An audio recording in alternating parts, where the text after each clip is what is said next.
texto de hoje de manhã será o de Eclesiastes 2.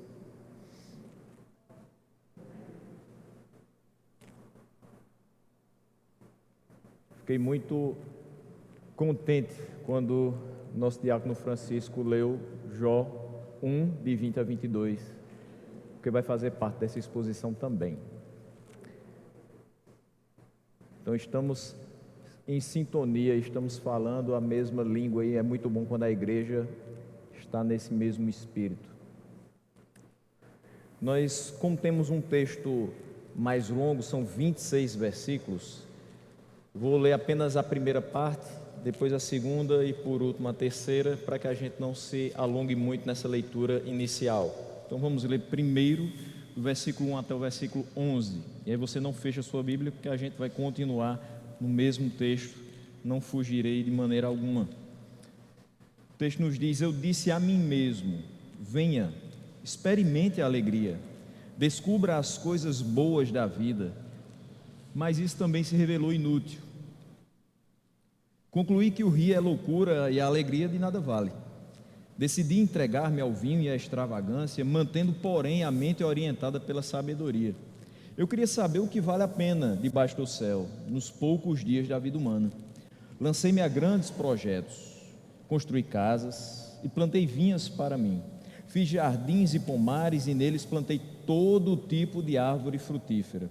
Construí também reservatórios para irrigar os meus bosques verdejantes. Comprei escravos e escravas e tive escravos que nasceram em minha casa. Além disso, tive também mais bois e ovelhas do que todos os que viveram antes de mim em Jerusalém. Ajuntei para mim prata e ouro, tesouros de reis e de províncias. Servi-me de cantores e cantoras e também de um harém, as delícias dos homens. Tornei-me mais famoso e poderoso do que todos os que viveram em Jerusalém antes de mim, conservando comigo a minha sabedoria. Não me neguei nada que meus olhos desejaram. Não me recusei a dar prazer algum ao meu coração. Na verdade, eu me alegrei em todo o meu trabalho. Essa foi a recompensa de todo o meu esforço. Contudo, quando avaliei tudo que as minhas mãos haviam feito e o trabalho que eu tanto me esforçara para realizar, percebi que tudo foi inútil, foi correr atrás do vento. Não há nenhum proveito no que se faz debaixo do sol. Vamos orar. Senhor nosso Deus, recebe a nossa gratidão pela manhã que o Senhor nos permite estar nesta casa de oração. Senhor, nos agracia agora com a Tua palavra, nos fazendo compreender o que é necessário para as nossas vidas, de forma que nós te demos mais glória a cada dia que passemos debaixo do sol. Nós te agradecemos no nome de Jesus. Amém. Meus irmãos, existem algumas perguntas que você não vai precisar responder para mim, mas você responde para si mesmo. Mas que eu gostaria de fazer para que a gente começasse a expor esse texto brevemente. O que é que satisfaz o seu coração? O que é que satisfaz o meu coração? O que é que traz alegria para a sua vida? O que é que preenche os seus dias de prazer? É óbvio que algumas coisas elas nem precisariam ser perguntadas. Se eu perguntasse a você, meu irmão, tem uma herança à sua espera no valor de 600 mil reais. Não sobrou ninguém da sua família, só você. Você é o único herdeiro. Receber essa herança lhe faria feliz? Provavelmente você diria sim. Resolveria boa parte dos meus problemas financeiros, eu não deveria mais ninguém, eu poderia até, comprar minha casa própria, que eu nunca tive, talvez comprar o transporte, que eu nunca tive, talvez dar a educação que meus filhos tanto precisam e eu nunca tive condição de dar. Se eu dissesse a você, depois de 5 anos desempregado, meu irmão, tem um trabalho para você, isso lhe deixaria feliz? Com certeza. Com certeza lhe deixaria feliz. Se eu fosse seu professor da universidade e eu dissesse, meu irmão, chegou o final, você defendeu seu TCC, está aqui seu diploma, você ficaria feliz? Claro. Mas todas essas coisas não passam de pó sem a presença de Deus na nossa vida. Eu quero começar dessa maneira e vou terminar da mesma maneira. A minha intenção, expondo Eclesiastes 2, é que a gente saia daqui entendendo que nada é mais precioso do que a presença de Deus em nós. Nenhuma conquista pode suplantar a necessidade e a sublimidade que nós temos de ter Deus conosco, a nos orientar e a nos conduzir durante a nossa passagem pela terra, que é muito curta, para que nós percamos de vista aquele que é eterno. Salomão olha para si mesmo e diz: venha, experimente a alegria, descubra as coisas boas da vida. E a gente escuta muito isso das pessoas. Você às vezes se priva das coisas boas da vida, em nome de um Deus que você nem vê. Provavelmente essa é a frase que o coração dos jovens mais almeja ouvir, de outra pessoa dizendo para ele: olha, venha, desfrute a alegria, conheça as coisas boas dessa vida. E tem muita coisa boa na vida mesmo. Mas existe algo que a gente observa nas pessoas que querem descobrir as coisas boas da vida, que às vezes elas se entregam tanto a essas coisas boas da vida que elas não olham para as próprias responsabilidades. Elas levam a vida como se fosse algo que nunca iria acabar. Parece que elas olham para a terra como sendo o local eterno, não tem perspectiva de futuro. Elas vivem como se de fato não existisse amanhã. Risos, brincadeiras, fazer algo sem o sério compromisso de trabalho. É isso que muita gente quer: passar o dia todinho rindo, brincando, se divertindo. E a gente percebe muito isso quando a gente entra numa escola, como eu vivo dentro de uma. É praticamente isso que eu vejo todos os dias. Pessoas que a gente fala: tenha responsabilidade, tenha compromisso, aproveite que o tempo é curto, plante aqui para que depois você possa colher, forme o seu futuro. É disso daqui que depende a sua vida profissional. Você precisa de uma vida acadêmica para ter uma vida profissional. Mas eles querem as coisas boas da vida. Eles passam de segunda a sexta estudando, esperando o sábado e o domingo para não fazer absolutamente nada. E parece que isso é a melhor coisa do mundo. Não tem contas para pagar, seus pais que pagam. Não tem empresas para dar conta e administrar, outras pessoas assim o fazem. Até mesmo um prato para lavar é difícil que eles façam. Experimenta a alegria, olhe para aquilo que desperta satisfação em sua alma. É isso que Salomão olhou para si e disse: eu vou descobrir o que é que satisfaz a minha alma. Alguma coisa terrena, alguma coisa material, alguma coisa palpável, que isso faça meu coração palpitar e me deixe completamente feliz. Descubra as coisas boas da vida, desfrute, se alegre com as suas realizações. Só que ele diz que isso se revelou inútil. Ele termina o versículo 1 dizendo: mas isso também se revelou inútil.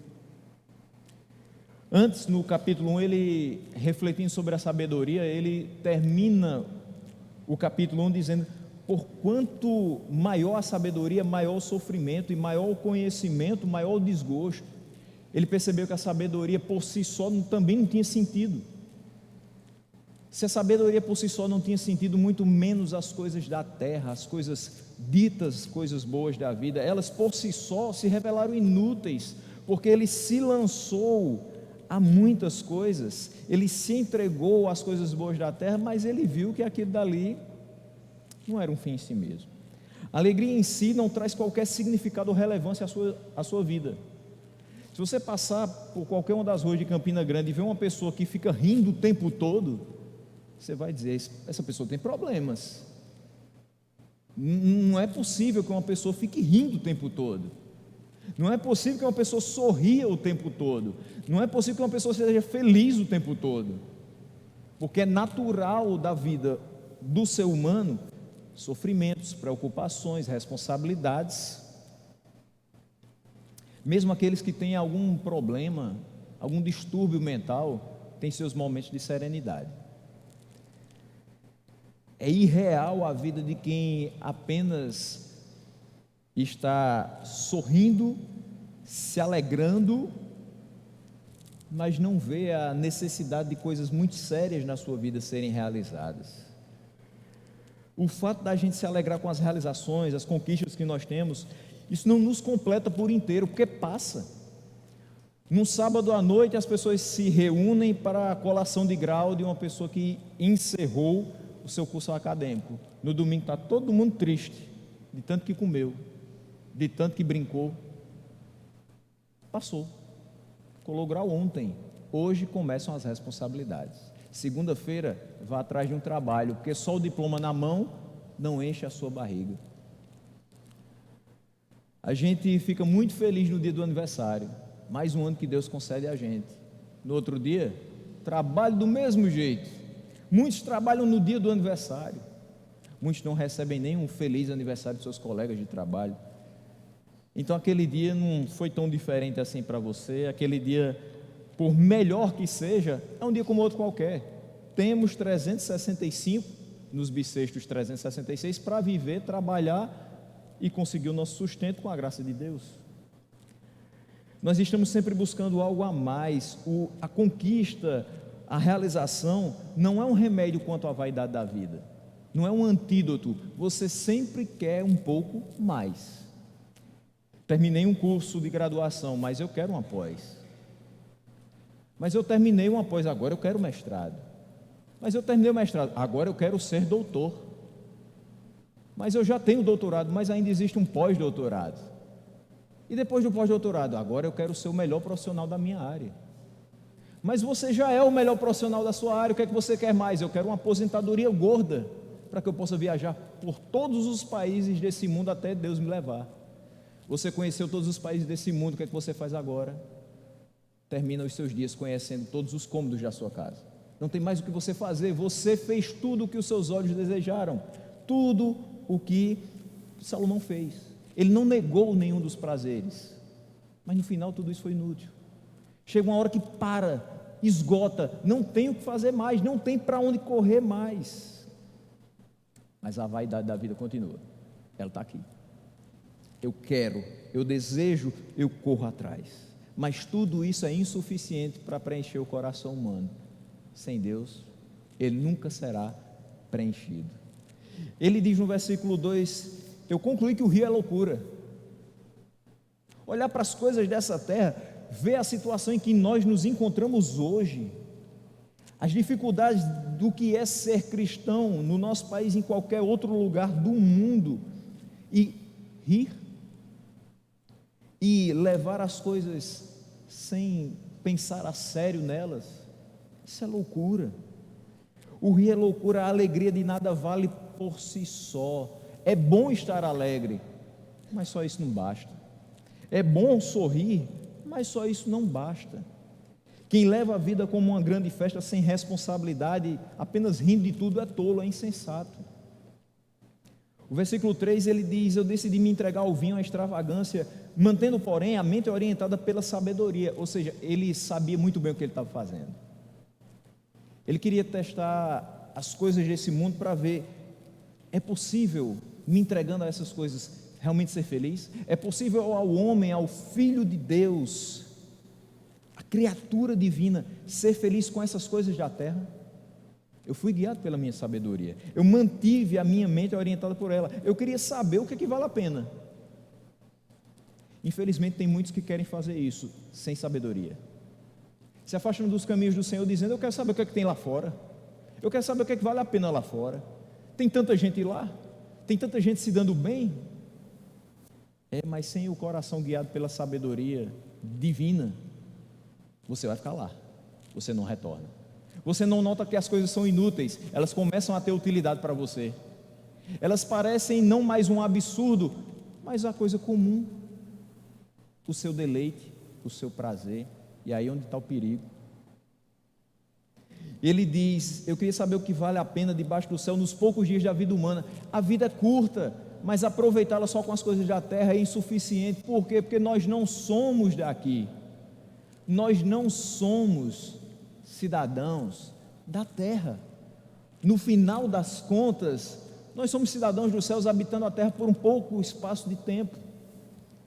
E se a gente se acostumar muito com isso aqui, vai ser difícil se desapegar das coisas terrenas e pensar realmente nas coisas do alto. Os salões do Palácio de Salomão recebiam convidados que trocavam ali piadas, conversações frívolas e bebiam vinho vindos de toda a região. Eles festejavam ali abundantemente, diz o texto de 1 Reis 4, 22 e 23, que ali eram servidos 30 tonéis da melhor farinha e 60 tonéis de uma farinha comum. Imagine o que são 90 tonéis só de farinha. É muita comida. Mas não era só isso, ele matava 10 cabeças de gado engordado em cocheiras, e mais 20 cabeças de gado engordado no pasto, mais 100 ovelhas e bodes, bem como servos, gazelas, corças e aves escolhidas. Esse era o banquete de Salomão. Ele se entregou ao vinho e à extravagância, mas é uma extravagância que a gente não consegue alcançar, porque segundo o comentarista Walter Kaiser Jr., algumas estimativas sugerem que seria necessário 30 a 40 mil pessoas por dia para consumir tudo isso.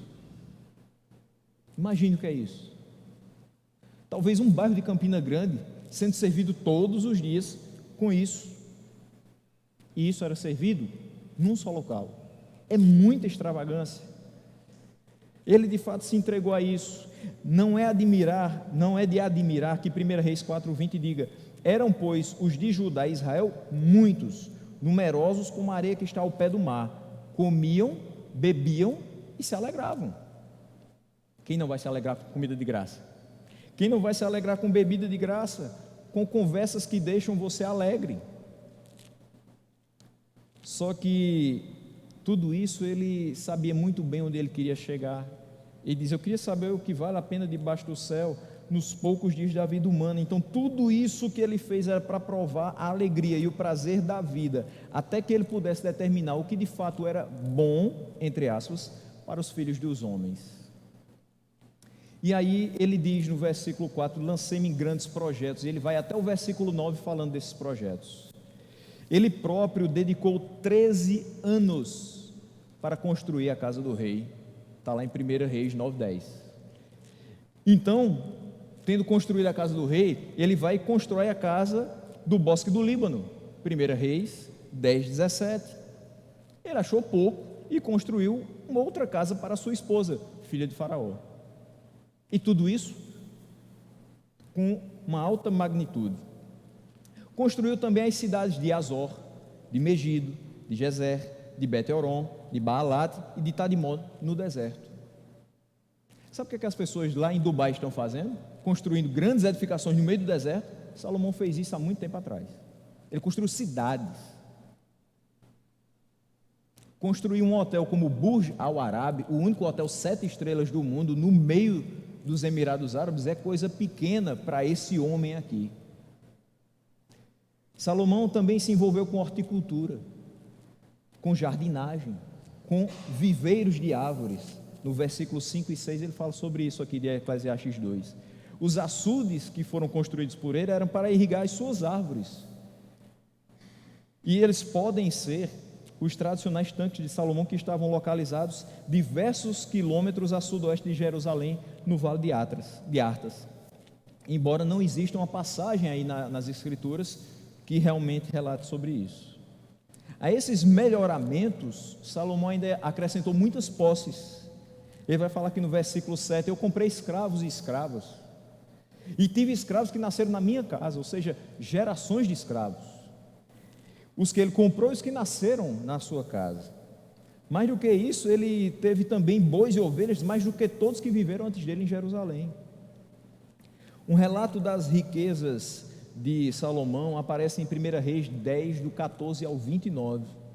De acordo com algumas estimativas, se eu pegar um talento de ouro como sendo $1.500 na cotação de hoje, a renda anual de Salomão era superior a $1 milhão de compra. Imagina uma pessoa ganhar $1 milhão por ano, ou cerca de 5 milhões de reais.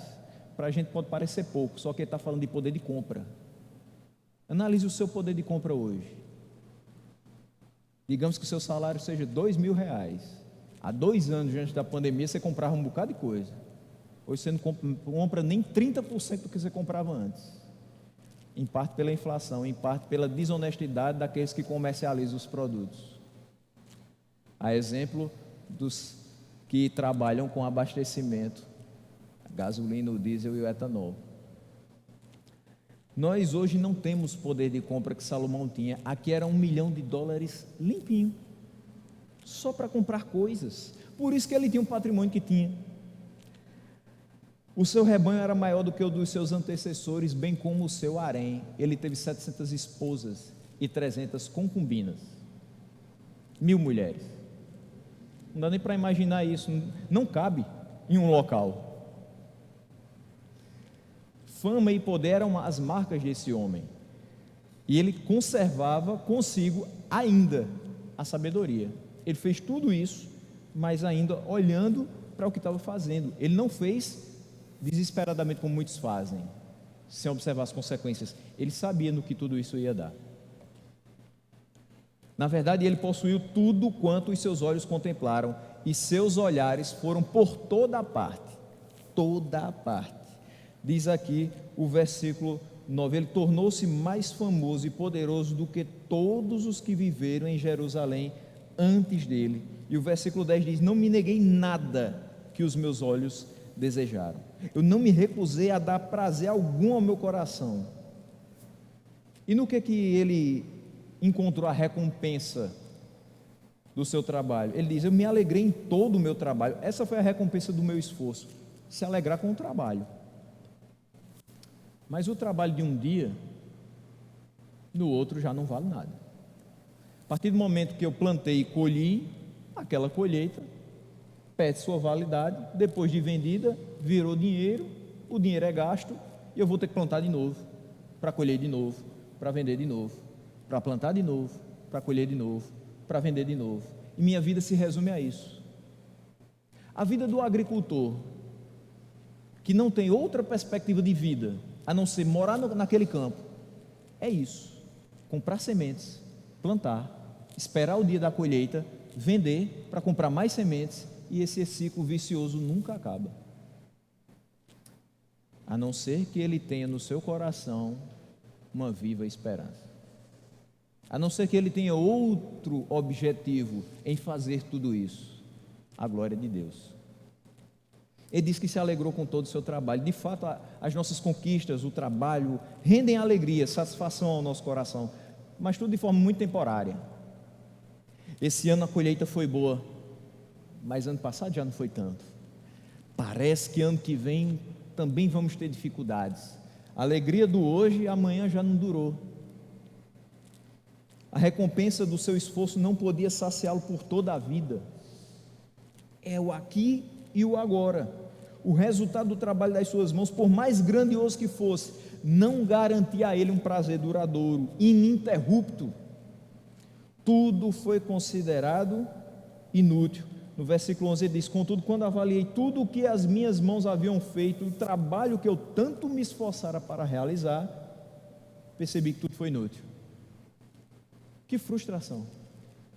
Você trabalhar duro, você pensar em tudo, você conseguir executar, ver um bom resultado, e no final das contas você ainda percebeu que não fez nada.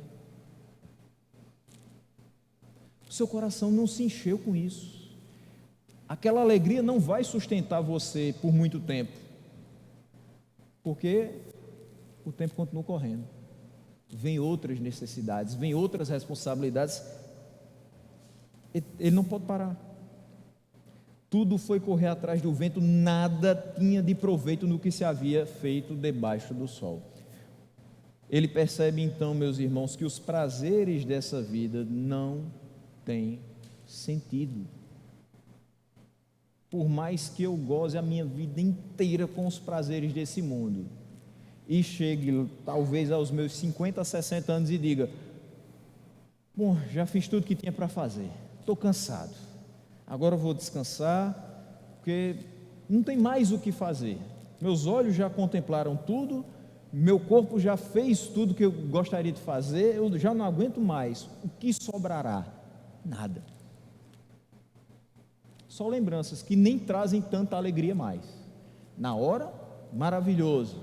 Depois, por que eu fiz aquilo? Podia ter aproveitado meu tempo de outra forma. Podia ter feito melhores coisas da minha vida. Nós só temos uma. Não vai haver segunda chance. O dia de hoje se encerra meia-noite. Não tem como voltar.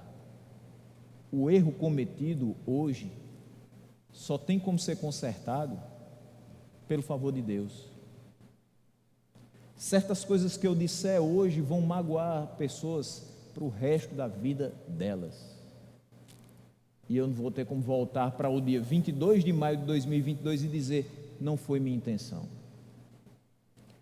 O que ele mostra é que os prazeres por si só não são suficientes para a gente, que a gente precisa compreender com muita sabedoria como devemos nos conduzir nessa curta passagem pela terra.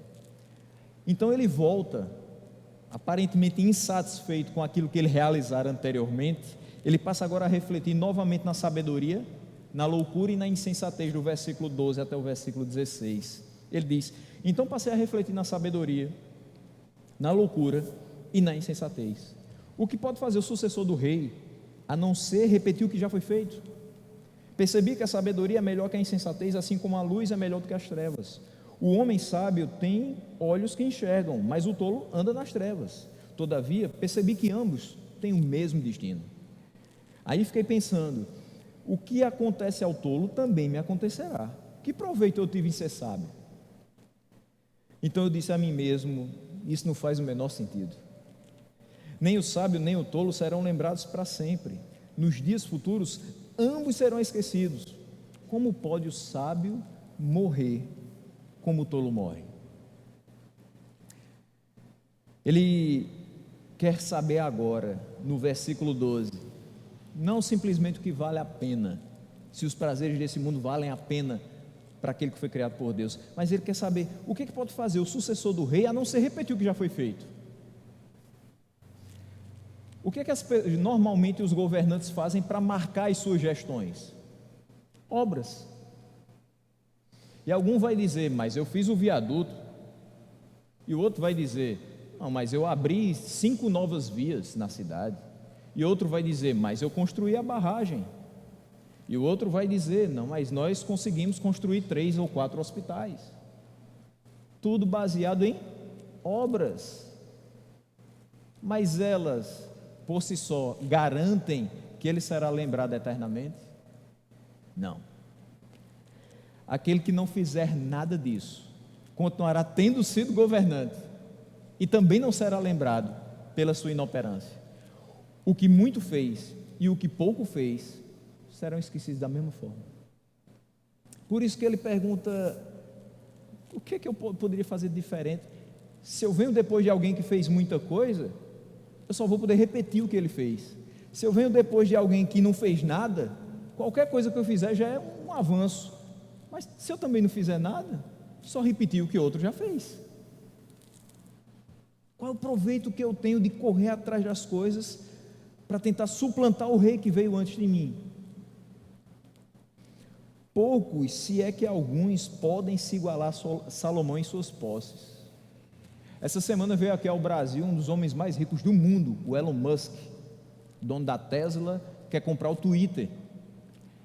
E tem um interesse em fazer um trabalho aqui no Brasil, com internet na Amazônia.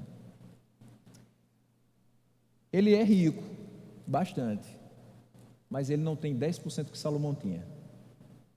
Proporcionalmente, Elon Musk é um mendigo perto de Salomão. E ele não chega, por mais que trabalhe, por mais que prospere, ele não vai chegar no que Salomão teve. É impossível. Dificilmente os feitos de Salomão serão alcançados novamente. O que pode fazer o sucessor de Salomão, a não ser repetir o que ele já fez e falhar miseravelmente? Então, se esses feitos são difíceis de ser alcançados novamente, mesmo assim a alegria não pode estar baseada nisso, o valor da vida, o seu proveito tem de estar em outra via. Se eu não posso fazer o que Salomão fez, se a alegria não pode estar baseada em bens materiais, então a alegria tem que ter base em outra coisa, na realidade, em uma pessoa. E ele vai deixar claro no versículo 13 que a sabedoria era imensamente superior a qualquer das suas aquisições ou dos prazeres obtidos com coisas.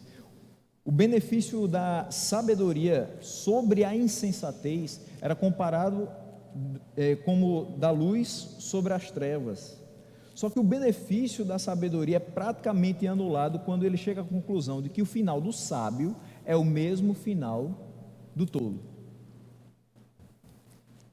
Chega ali no cemitério do Monte Santo, você vai ver algumas lápides que são mais elaboradas, tem ali os puxadores de bronze, e você vai ter umas que nem puxador tem. Você vai ver algumas lápides que são muito mal feitas, talvez porque as pessoas não tiveram condição de fazer alguma coisa melhor. É um local que a gente não gosta de estar, porque só vai ali quando um parente morre, ou um amigo muito próximo. Mas tem uma lição que a gente aprende ali: todos tiveram o mesmo fim. Não interessa se para fora da sepultura tem 2 andares, fotos e decoração, ou se só tem uma pedrinha com o nome da pessoa, a data de nascimento e a data de falecimento. Todos estão debaixo da terra. Todos foram consumidos. Não restou mais nada. Não interessa se um foi sábio, professor aposentado da universidade, e se outro foi tolo, gastando sua vida chutando latinha pelas ruas de Campina Grande. Eles estão lado a lado, dividindo, compartilhando o mesmo espaço. Que proveito teria de correr atrás de tanta coisa, se no final de tudo, mesmo eu sendo sábio, eu vou ter o mesmo fim, o mesmo destino do tolo? Salomão pensando sobre isso. Qual o proveito em se esforçar tanto para obter sabedoria, se no final de tudo o que acontece a mim é o mesmo que acontece com o tolo? Isso não faz o menor sentido, pensou ele no versículo 15. Realmente, parece que não faz sentido nenhum. Não faz sentido correr para obter sabedoria, se essa sabedoria não for voltada para uma obra em glorificação a Deus. O que vai ficar não é o que você construiu, não é o que você ganhou, não foi o que você juntou, mas foi o que você fez para Deus. As pessoas podem até se esquecer das obras que você realizou em nome dele, mas ele não se esquecerá. Sua recompensa não vai ser terrena, mas vai ser eterna. Viver sem essa perspectiva é inútil, não faz sentido. Ambos, o tolo e o sábio, vão ser rapidamente esquecidos nos dias seguintes da sua morte. Se isso já era verdadeiro na época de Salomão, imagine hoje, que tudo passa assim num piscar de olhos. Eu não sei, e eu acho que você também não deve saber quem foi o prêmio Nobel em alguma categoria de 2021. Confesso que eu não sei, nenhum da lista, mas foram importantes, tiveram conquistas admiráveis, mas eu não sei quem são, já foram esquecidos, já estão pensando no prêmio Nobel de 22, que vai ser esquecido no dia seguinte que for divulgado. Por quê? Porque o feed vai atualizando. A linha do tempo da rede social é igual à nossa linha do tempo da vida. O tempo passa, eu já não estou mais interessado com aquilo, eu tenho outras coisas para fazer, eu tenho mais com que me preocupar. Eu vou lá estar pensando no prêmio Nobel, eu tenho que botar comida na minha mesa, eu tenho que pensar em outras coisas. Nenhum dos imortais da Academia Brasileira de Letras realmente é imortal na memória daqueles que leram os seus escritos. E agora muito mais, porque o Enem não cobra obras literárias. Os diplomas são corroídos pela traça, a riqueza pela ferrugem, e a mesma terra que recebe o sábio, recebe o tolo na sua partida. Não é uma terra especial para o sábio, é o mesmo. A pá de cal que desce ali na sepultura é a mesma. Mas há uma terceira parte, depois de perceber tudo isso a respeito da sabedoria e insensatez. Agora Salomão vai refletir sobre o trabalho árduo, como ele é inútil, do versículo 17 até o versículo 26. Ele diz: por isso desprezei a vida, pois o trabalho que se faz debaixo do sol pareceu-me muito pesado. Tudo era inútil, era correr atrás do vento. Eu desprezei todas as coisas pelas quais eu tanto me esforçara debaixo do sol, pois terei que deixá-las para alguém que me suceder. E quem pode dizer se ele será sábio ou tolo? A gente não sabe mesmo. Todavia terá domínio sobre tudo que realizei com o meu trabalho e com a minha sabedoria debaixo do sol. Isso também não faz sentido. Cheguei ao ponto de me desesperar por todo o trabalho no qual tanto me esforcei debaixo do sol. Pois um homem pode realizar o seu trabalho com sabedoria, conhecimento e habilidade, mas terá que deixar tudo o que possui como herança para alguém que não se esforçou por aquilo. Isso também é um absurdo e uma grande injustiça. Que proveito tem um homem de todo esforço e de toda a ansiedade com que trabalha debaixo do sol? Durante toda a sua vida, seu trabalho é pura dor e tristeza. Mesmo à noite, a sua mente não descansa. Isso também é um absurdo. Para o homem não existe nada melhor do que comer, beber e encontrar prazer em seu trabalho. Eu vi que tudo isso também vem da mão de Deus. E quem aproveitou melhor as comidas e os prazeres do que eu? Ao homem que o agrada, Deus dá sabedoria, conhecimento e felicidade. Quanto ao pecador, Deus o encarrega de ajuntar e armazenar riquezas para entregá-las a quem o agrada. Isso também é inútil correr atrás do vento. Quando Salomão olha para tudo isso, a reflexão acerca dos prazeres da vida que não tem sentido, a sabedoria e a insensatez que têm o mesmo fim, ele diz: por isso eu desprezei a vida. Talvez isso soe para nós pessimismo. Então, pastor, depois de escutar isso, eu vou chegar em casa, trancar a porta do meu quarto e fazer a seguinte oração: Deus, me leve hoje mesmo, minha vida não tem sentido. Mas não é isso. Faz-se crer que Salomão está desencorajando quem o lê a buscar conhecimento. Não é isso. Mesmo que esse conhecimento seja mais excelente que a loucura e que a insensatez. Mas o que aqui vai se afirmar é que a vida na terra em si não é o mais importante que nós temos. Não é a sua vida, seja ela durando 30, 50, 70, 100 anos. Não é essa passagem o mais importante para você. Deve haver no coração do homem a certeza de que há algo muito, muito maior e mais excelente do que a mera existência humana, do que a mera existência física. Todo o trabalho pesado, as horas de estudo, as grandes edificações, a correria que nós tanto temos, alguns em busca de sustento, outros em busca de status, de poder, de fama, tudo isso vai ser inútil se esse homem não tiver a certeza da vida eterna. Esse é o ponto. Tudo isso, você pode desprezar a sua vida e todas as suas realizações, se no final de tudo você não tiver certeza de que foi salvo por Deus. Quão vazia é a vida de alguém que tem tudo na terra, mas despreza a realidade do céu. Você deve conhecer alguém que é muito bem de vida, financeiramente falando, mas é extremamente mal de vida no seu interior. Pessoas secas de emoções e secas da única água viva que sacia a nossa alma. Se ele pensa que não existe vida após a morte terrena, tudo que ajuntou, se esforçou e correu atrás, vai virar pó, perdeu o valor que ele julgava ter. Eu olho para homens muito ricos, e por mais que ser rico não seja um pecado em si, mas a forma como eles vivem é pecaminosa, porque eles olham só para aquilo.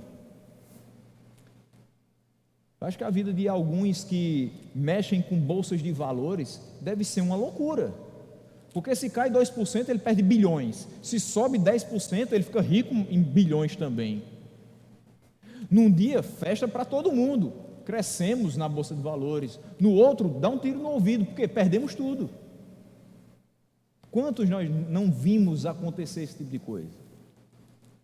Num dia, rico, famoso. No outro, presidiário. Está aqui o Eike Batista no Brasil. Homem poderoso que perdeu até os cabelos da cabeça por não serem seus. Porque o dinheiro pode comprar muita coisa, mas não compra a felicidade, não compra a vida eterna, não compra a paz de espírito. A gente recebe isso tudo de graça, das mãos de Deus. Como bem disse Jó, nós saímos do ventre materno e nós sairemos dessa vida, sem levar no caixão o que nós conquistamos. Por isso Jesus nos disse em Mateus 6, 19 a 21, não acumulem para vocês tesouros na terra, onde a traça e a ferrugem destroem, e onde os ladrões arrombam e furtam, mas acumulem para vocês tesouros nos céus, onde a traça e a ferrugem não destroem, e onde os ladrões não arrombam nem furtam, pois onde estiver o seu tesouro, aí também estará o seu coração. Meu coração não está nos gráficos da Bolsa de Valores. O meu coração não vai estar na quantidade de diplomas que eu posso ajuntar. A minha felicidade não vai estar na quantidade de casas que eu pude comprar ou construir com o dinheiro que eu ganhei. Meu coração deve estar na certeza de que o meu corpo repousará nas mãos daquele que o criou. E isso por toda a eternidade. É nisso que meu coração deve repousar, descansar e confiar. Do versículo 18 ao 21, Salomão fica um pouco desesperado, porque ele pensa, tudo que eu fiz eu vou deixar para outra pessoa. Eu não sei se essa pessoa vai ser inteligente, vai ser fiel na administração desses recursos. O temor de Salomão é o nosso, quando nós pensamos estar perto da hora da nossa partida. A gente não sabe que hora é essa, e muitos não se preparam e não fazem seus testamentos. Que bom seria que a gente não deixasse absolutamente nada e não precisasse de testamento. Olhasse para os seus filhos e dissesse assim, meus filhos, a única coisa que eu deixei para vocês foi o amor que eu tive durante minha passagem na terra. Recurso nenhum eu vou deixar. Trabalhem e construam por si só. Façam aquilo que eu fiz, mas não olhando para o recurso. Apenas queiram o sustento e peçam isso das mãos de Deus. O que sobrar, doem. Façam o bem. Não pensem em agregar só esses valores, porque valores muito melhores vocês terão se viverem para Deus. Mas nós orientamos aos que estão ao nosso redor acerca de como administrar o que nós penosamente granjeamos, mas sem saber se eles vão conseguir fazer isso. Quem pode dizer se ele será sábio ou tolo? Todavia ele terá domínio sobre tudo que eu realizei com o meu trabalho e com a minha sabedoria debaixo do sol. Há vários relatos de pessoas que deixaram as suas famílias abastecidas para anos e mais anos. Uma inteira prosperidade financeira. Você olha para o herdeiro de uma mega companhia e diz assim, esse daí não precisa trabalhar mais nunca, vai viver só dos rendimentos. Mas quem sucede àquela pessoa que deixou a família muito bem abastecida, às vezes rapidamente dissipa o patrimônio. E os que viveram eras douradas pela sabedoria de uns, vão passar a viver eras de trevas pela insensatez de outros. É de causar desespero pensar que tudo que você fez, tudo que você construiu, pode acabar em 2 tempos, nas mãos de outra pessoa. Tudo que você fez, tudo que você construiu, tudo que você cansou, tudo que você perdeu de sono para construir, pode acabar rapidamente. Eu me lembro de uma pessoa que conviveu conosco durante minha adolescência, e ela tinha uma condição razoável, não era uma pessoa rica, mas realmente se o filho dela tivesse tido um pouco mais de sabedoria, ele viveria muito bem, muito bem. Ela foi acometida de leucemia, em 45 dias ela chegou a falecer, muito rápido, muito rápido. Quando a gente menos esperou a notícia, está no Laureano. Quando a gente menos esperou ainda, chegou ao óbito. E todo mundo se assustou. E falava, o que esse menino agora vai fazer? Se a mãe era a cabeça dele. Os que viveram aqui como adolescentes nos anos 90 vão se lembrar do Nike Shox. Tudo que aquele menino queria com 16 anos era comprar um Nike Shox, custava R$ 500. Era mais do que um salário mínimo naquela época. Ele só queria isso da mãe. Sabe o que a mãe queria dele? Meu filho, vá para a escola dominical, me acompanhe nos cultos, aprenda o temor do Senhor, que é o princípio da sabedoria. Seja sábio na sua vida, viva para Deus e Ele vai te sustentar até o final dos seus dias. Ele não deu ouvidos à sua mãe, e ele dissipou o que ela tinha deixado em menos de 2 anos. Ainda muito novo e tendo toda uma vida para construir, só que agora em dificuldades, porque foi mais tolo do que talvez a mãe pensasse que ele era. Salomão considerou como um absurdo e como uma injustiça, mas é o que acontece nós vivermos como se só existisse o aqui ou agora. Eu quero um tênis, eu quero um carro, eu quero uma casa, eu quero um avião, daqui a pouco eu estou querendo o céu. Mas o céu é só para aqueles que confiaram no Senhor. É só para aqueles que se despojaram dos seus bens materiais por julgarem que eles são palha e abasteceram as suas vidas com a palavra de Deus, que é de fato eterna. Tem que haver algo mais forte, tem que haver algo mais sólido, tem que haver algo indestrutível, inacessível, uma viva esperança no coração humano para que a sua vida tenha um sentido completo.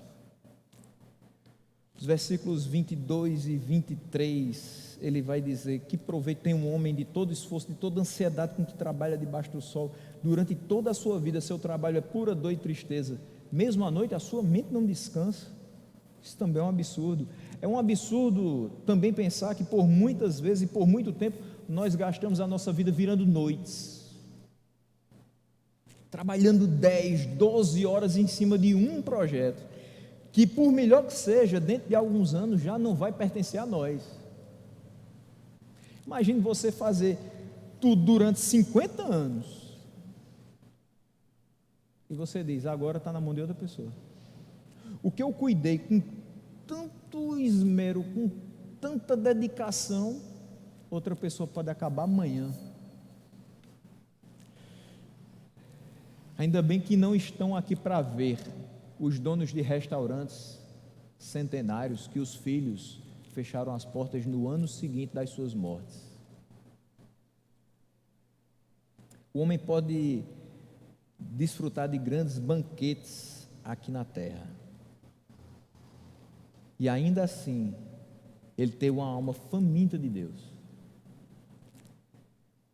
Tanto suor, lágrima, esforço, no final você não vai ser nem lembrado. O homem pode beber das melhores bebidas aqui na terra e ainda assim a sua alma estar sedenta da paz que só Deus pode dar.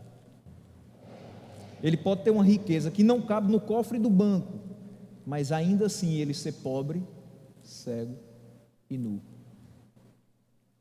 Uma alma em frangalhos, porque não foi cultivada nessa alma o amor e a admiração pelo que Deus lhe fez. Porque geralmente as pessoas que vivem para os seus prazeres, elas pensam no que eu fiz, no que eu conquistei, no que eu consegui, e nunca no que Deus fez por elas. Viver essa vida desprezando a Deus e tendo os esforços debaixo do sol como um fim em si mesmo é de fato um grande absurdo, e nisso eu concordo com Salomão. Olhar para isso tudo é absurdo. Mas no versículo 24 e 25 ele vai dizer: para o homem não existe nada melhor do que comer, beber e encontrar prazer no seu trabalho. E eu vi que isso também vem da mão de Deus. E quem aproveitou melhor as comidas e os prazeres do que eu? Você lembra que na primeira parte eu falei aqui os banquetes que ele dava, 30, 40 mil pessoas para consumir aquilo tudo. Dentre os prazeres que se pode ter nesse mundo, nada melhor do que comer bem. É bom a gente sempre reservar um valorzinho a mais durante o mês para a gente comer bem. É um prazer. Você levar a sua família num domingo de manhã, terminou a escola dominical, você não vai fazer comida, você não vai lavar prato, você vai ali no restaurante, leva todo mundo, tem aquele momento em família. Isso é muito bom, uma vezinha por semana, se você não puder, uma vezinha a cada 15 dias, uma vez no mês, mas é bom você fazer isso, não há nada de errado, é um prazer que nós temos, é maravilhoso você saciar a sua sede, e em momentos como os que a gente já teve aqui, de racionamento de água, a gente começou a dar muito mais valor à água que sai das nossas torneiras, porque às vezes até deixar de tomar água mais vezes durante o dia a gente deixou, porque não sabia se no outro dia teria tanta água para a gente. Se alegrar com o trabalho, fazer o que gosta, é maravilhoso. Você se realizar profissionalmente, isso é muito bom. Mas perceba como Salomão, tudo isso vem da mão de Deus. Não fui eu que consegui, não fui eu que comprei, não fui eu que conquistei, foi Deus que me deu. Que bom seria que aqueles que colocam isso no vidro traseiro dos seus carros realmente tivessem isso dentro do coração. Foi Deus que me deu tudo, a vida e tudo o que implica viver debaixo do sol, o seu sustento, o seu alimento, a sua casa, o seu transporte, a sua saúde, tudo é Deus que lhe dá. E quem aproveitou melhor isso do que Salomão? Quem tinha mais autoridade de fazer um julgamento sobre essas coisas do que ele? Ele sabia mais do que qualquer outro que as comidas e os prazeres não são dados simplesmente para que a gente esbanje, mas para que a gente reconheça que há um Deus que cuida de nós. Quando você senta na mesa e você vê que ali tem alimentos, você deve dar graças a Deus, porque eles estão ali, porque muitos não têm. Você deve olhar para tudo isso e perceber que há um Deus cujo poder se revela no nosso sustento, a começar pelo ar que nós respiramos. E esse sustento é tanto físico quanto espiritual. Ele não deixa o ar faltar, mas também não deixa a palavra faltar aos nossos corações. Felizes são os que têm a oportunidade de escutar boas pregações, porque alimentarão as suas vidas enquanto viverem. Porque essa palavra de fato é a que nos sustenta todos os dias, com a certeza de que nós temos um Deus que trabalha para os que nele esperam. A vida sem Deus é um grande absurdo. Tudo que nós fazemos sem partir do pressuposto que deve ser feito para a glória de Deus se mostra inútil, é vaidade. E o versículo 26, ele conclui dizendo: ao homem que o agrada, Deus dá sabedoria, conhecimento e felicidade. Quanto ao pecador, Deus o encarrega de ajuntar e armazenar riquezas para entregá-las a quem o agrada. Isso também é inútil e correr atrás do vento. Essa é a conclusão. Ao homem que o agrada, Deus dá sabedoria e conhecimento, e o trabalho que ele realiza, considerando Deus nos seus caminhos, nesse trabalho ele encontra alegria. Em todos os aspectos da sua vida, se Deus está envolvido, ele será feliz. Quanto ao pecador, o que não leva em conta Deus na sua vida, ele o encarrega de juntar e armazenar riquezas para os que virão depois dele, que poderão administrar bem se forem guiados por Deus, mas poderão desperdiçar tudo se forem guiados pelo imediatismo e a insegurança de uma vida sem Deus. E isso terá sido inútil, isso terá sido correr atrás do vento. Então, meus irmãos, não vamos viver a correr atrás do vento, mas agrademo-nos do nosso Senhor, para que Ele satisfaça o desejo do nosso coração, nos dando dias de paz e dias de bênção, nos quais nós vamos dar a Ele a glória devida pelo bem que nos alcançar.